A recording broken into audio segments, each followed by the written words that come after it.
Sobre a Constituição de 1792, que garante ali os interesses do coletivo, favorece o povo, os menos abastados, né? Então é a Constituição Jacobina, que é uma Constituição de esquerda. Depois a gente vai ter um revertério nesse processo, tá? Mas o que vai acontecer? Os jacobinos eles vão começar a radicalizar o regime, beleza? Então o processo revolucionário ele vai começar a passar por um momento de perseguição aos opositores, que são considerados pelo Robespierre contra-revolucionários. Esse período de radicalização do regime vai ser chamado pela oposição, aqui no caso dos girondinos, de período do terror. Por quê? Porque é um período que coincide com a imposição do Tribunal Revolucionário. O Tribunal Revolucionário vai ter como característica o julgamento daqueles considerados contra a Revolução. E aí, ó, várias pessoas vão ser julgadas e condenadas à guilhotina, principalmente monarquistas, a alta burguesia e alguns da média e da baixa burguesia também, tá? Isso tudo porque o Robespierre ele começa a ter uma síndrome de perseguição, o cara fica doido e começa a cortar a cabeça de geral. Mas da onde que saiu esse lance da guilhotina? Veja só, a guilhotina é uma invenção alemã que foi sugerida por um parlamentar francês chamado Guillotin, que era um médico.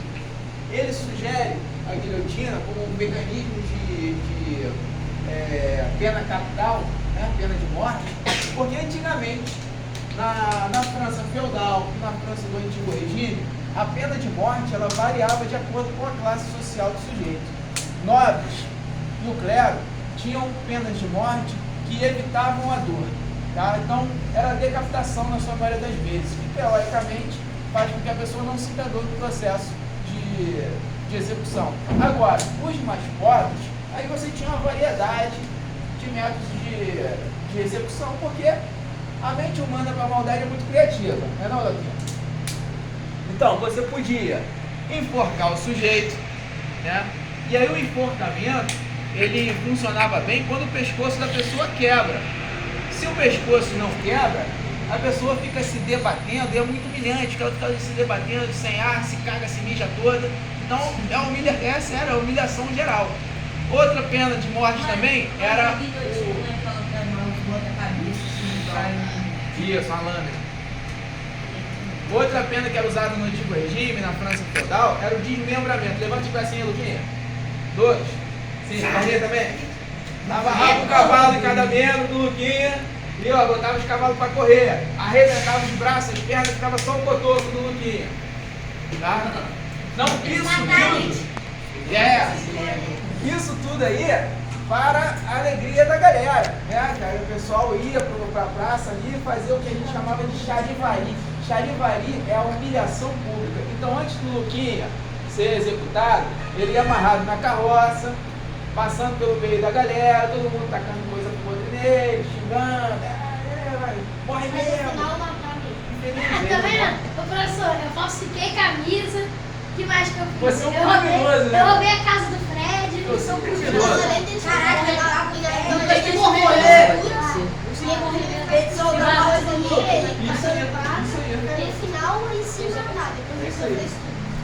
Então, para evitar essa humilhação e essa dor aí no processo de execução, principalmente dos mais pobres, o Guillotin sugeriu a guilhotina, que é aquela lâmina, né?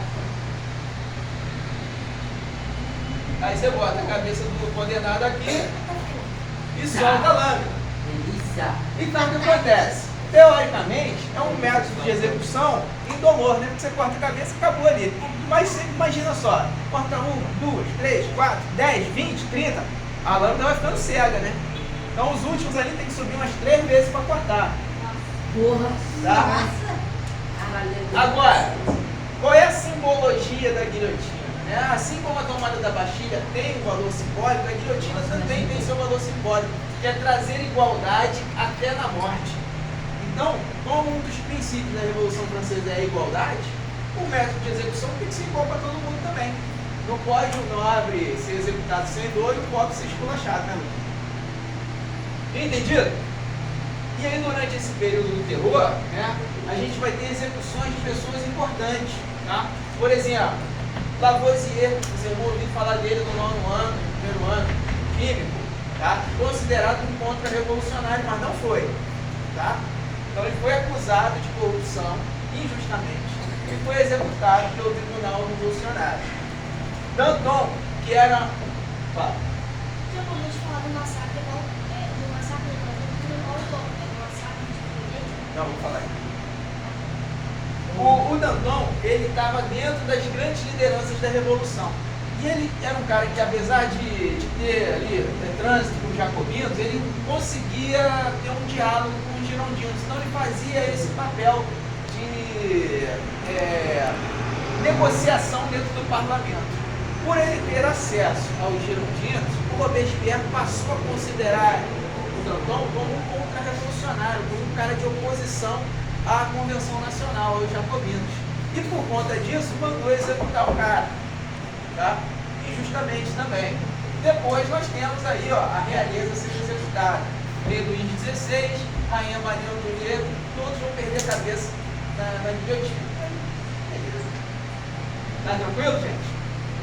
Agora, olha só, o que vai acontecer? Esse processo todo de radicalização vai ser a desculpa que os girondinos querem para dar um golpe nos jacobinos e assumir de volta o controle do processo revolucionário. Tá? Eles já estavam muito insatisfeitos com essa Constituição de 1792. Por quê? A lei do preço máximo diminuía os lucros dessa galera, porque impunha um teto de valor para o alimento, para os itens de primeira necessidade. E eles gostam de lucrar com a miséria dos outros. O direito à greve também chateou pra caramba essa galera, porque eles queriam explorar cada vez mais a mão de obra e não queriam que essa mão de obra se revoltasse contra eles, fizesse greve para exigir melhores condições de trabalho, melhores salários. Eles não queriam isso, tá? Então eles também querem acabar com o direito à greve. A regulamentação dos salários é outro fator que também deixou os caras muito bolados, os girondinos. E eles querem pagar o operário, né, a mão de obra da forma como eles bem entenderem, que eles acham que é melhor para eles. Entende? Então isso também gerou discussão. E o voto universal, né? Eles estão totalmente insatisfeitos com essa proposta. Eles querem o retorno do voto censitário para evitar justamente que a classe mais pobre tenha representatividade política. Então, olha só como é que é o processo revolucionário. Você tem o povo como um todo se revoltando contra os privilégios do clero e da nobreza, mas dentro do povo há subdivisões de classe. Então você tem o rico, que tem o meia-boca e tem o pobre, né? E o rico ele quer se aproveitar do processo revolucionário para fazer valer aquelas medidas que para ele vão trazer mais lucros, mais benefícios, tá? E eles vão conseguir isso. Então, no dia 9 do mês termidor, vai acontecer um golpe dentro do processo revolucionário que vai tirar os jacobinos do controle da revolução e vai conceder esse controle de volta aos girondinos. Nesse meio do caminho, a gente tem um evento importante, que é o assassinato do Marat. Lembra que eu falei para vocês do Marat, que era o líder do Sans-Culottes, que tinha um jornal Le Peuple, que ele falava sobre as propostas do Sans-Culottes para a revolução, defendia os direitos populares? Então, esse cara foi assassinado pela Charlotte Corday, que era uma ex-nobre, né, que se alinhava ali aos ideais girondinos. Ela era aliada aos ideais girondinos. Só que ela não, ela continuou nos girondinos. Mas olha só, ela era uma fundamentalista. Então ela queria acabar com a Convenção Nacional, ela queria acabar com essa situação aqui de 1792. Ela queria tirar os jacobinos do controle da Revolução. E aí o que ela faz? Ela arma um encontro com o Marat, dizendo para ele, para os assessores dele, que ela tinha informações sobre uma investida dos jacobinos, dos girondinos, né? E aí o Marat, que era Sans-Culottes, dentro daquele processo de radicalização da Revolução, ele chama essa mulher para tomar nota dos nomes dos contra-revolucionários, supostos contra-revolucionários girondinos. E o Mará, ele tinha uma doença de pele e ele tinha que ficar numa banheira com sais e tal, né, para poder aliviar a queimação, a ardência da pele. E dali ele escrevia lá no jornal, ele despachava os documentos. E aí ele chama a mulher para tomar nota dos nomes. E quando ela chega no quarto, né, onde ele estava lá com a banheira, escrevendo lá os documentos, ela tira uma faca e trava no peito dele. Né? E aí o Mará morre dentro da banheira. Só que assim, o apartamento, né, o lugar onde ele estava repleto de jacobinos, de sanculotes. Eles pegam a Charlotte, prendem ela em flagrante, e depois ela vai ser executada na guilhotina, mas aí o assassinato já estava executado. Então o Mará morre. E aí esse é um dos eventos que vai anteceder aí o golpe de dia 9. A guilhotina é a lâmina que corta a cabeça, é a pena de morte. Não tem mais tortura. Não. Tá? Então, ó, depois que os girondinos assumem o controle da revolução, o que eles vão fazer? Eles vão executar o próprio Robespierre na guilhotina, julgado pelo Tribunal Revolucionário. Então, Robespierre se torna uma vítima do seu próprio mecanismo. Tá? E aqui a gente começa uma nova fase da revolução, que é a terceira fase, o diretório. Beleza?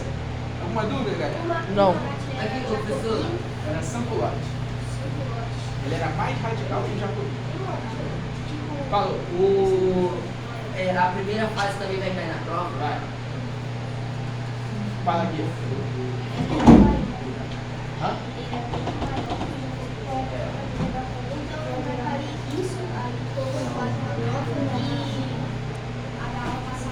Muito bem. Pode apagar? Vou botar mais uma.